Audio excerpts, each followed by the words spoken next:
kahimtang sa panahon ng latest news.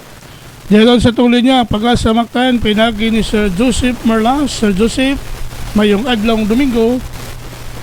Maayong adlang Domingo sa Ariel o sa itong mga sukintig paminaw. Mao ni ang latest with update para sa masunod nga 24 oras. Kining amihan o northeast monsoon, medyo hinay ang yang intensity o karon nakapito lang diha sa aminang bahin sa Luzon.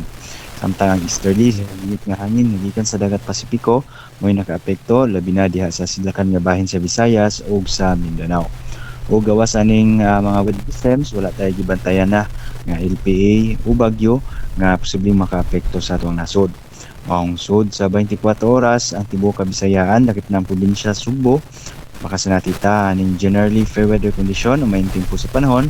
Gawas ng gihapon na ng mga patapat aklang lumalabay na mga pagulan dala sa easterly ingon man sa localized thunderstorms.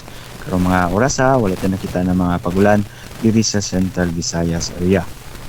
Para sa kentang sa tong hangin o kadagatan, ang silangan nga bahin sa Visayas, makasanati aning kasarangan ngadto na sa kusog nga hangin nga gikan sa aminang silangan ngadto na sa silangan ug ang kadagatan kasarangan ug nekasyon nga baluron ang kahintang. Samtang ang nahibiling bahin sa Kabisayaan lakip na diri sa probinsya sa Sugbo, makasanati ta aning hinay ngadto sa kasarangan nga hangin ug atong kadagatan na ay gagmay ngadto na sa kasarangan nga mga pagbalod. Sa Cebu atong dagat mohunas ni sa alas 8:50 City sa buntag nga nagimabon nga 0.3 meters.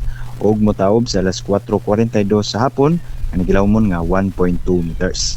Atong temperatura 25 to 31 degrees Celsius. Atong harangadlaw musubang ni sa alas 6 City sa buntag. Ug man no latest yung diri sa botan sa Pag-asa Mactan, Visayas DOST, kasi Joseph Merlas, amayong buntag ug happy weekend. Salamat sa Joseph.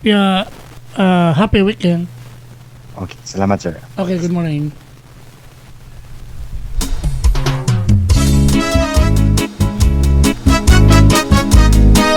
Inyo gadabati si Sir Joseph Marlas ang atong weather specialist gikan sa Pag-asa Mactan nga naghatod sa atong dagan sa kahimtang sa panahon nining adlong Domingo, Pebrero 4, tuig 2024. Interviews, kahimtang sa panahon ng latest news. Balik-balikan sa TV stations, may pangukauban kang kubra in action. Salamat sa Joseph ug mayong buntag kanatong tanan ug mayong buntag sa Pag-asa Mactan. Nagtungtong sa kabisi makatungag, adunay live na